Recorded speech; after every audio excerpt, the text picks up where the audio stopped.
চাঁপাইনবাবগঞ্জের রাস্তায় হঠাৎ করেই দেখা গেল এক অবিশ্বাস্য দৃশ্য।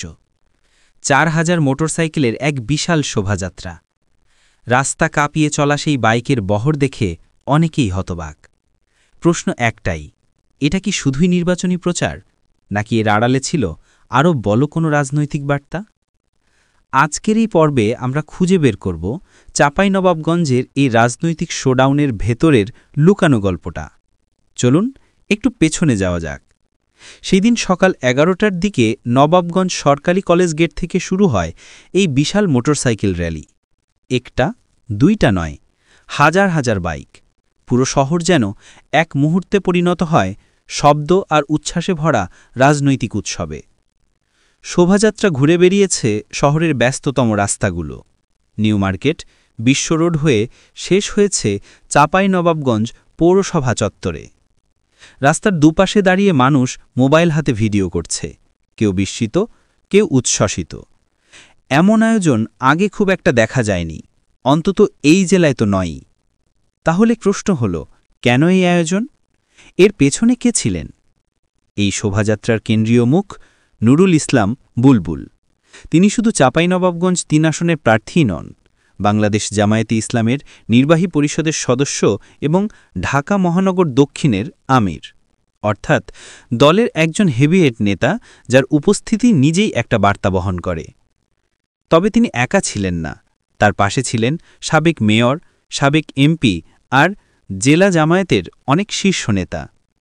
এটা থেকেই বোঝা যায় এই আয়োজন হুট করে নয়, বরং বেশ পরিকল্পিতভাবে সংগঠনের সর্বোচ্চ পর্যায়ের অনুমোদন নিয়েই হয়েছে। রাজনৈতিক বিশ্লেষকরা বলছেন, এটা আসলে একটা পাওয়ার শো।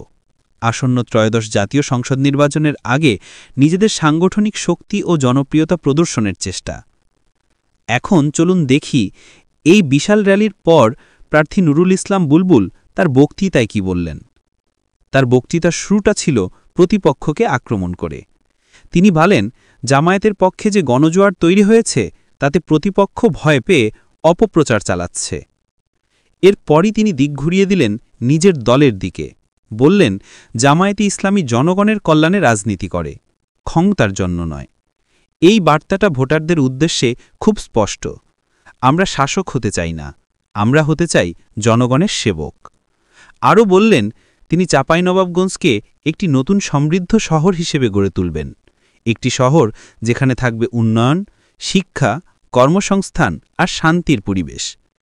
এই ধরনের প্রতিশ্রুতি হয়তো রাজনীতিতে নতুন নয়, কিন্তু এই সময়টায় এই ভিড়ের মাঝে এই বার্তাটা নিঃসন্দেহে জনগণের কাছে পৌঁছে গেছে।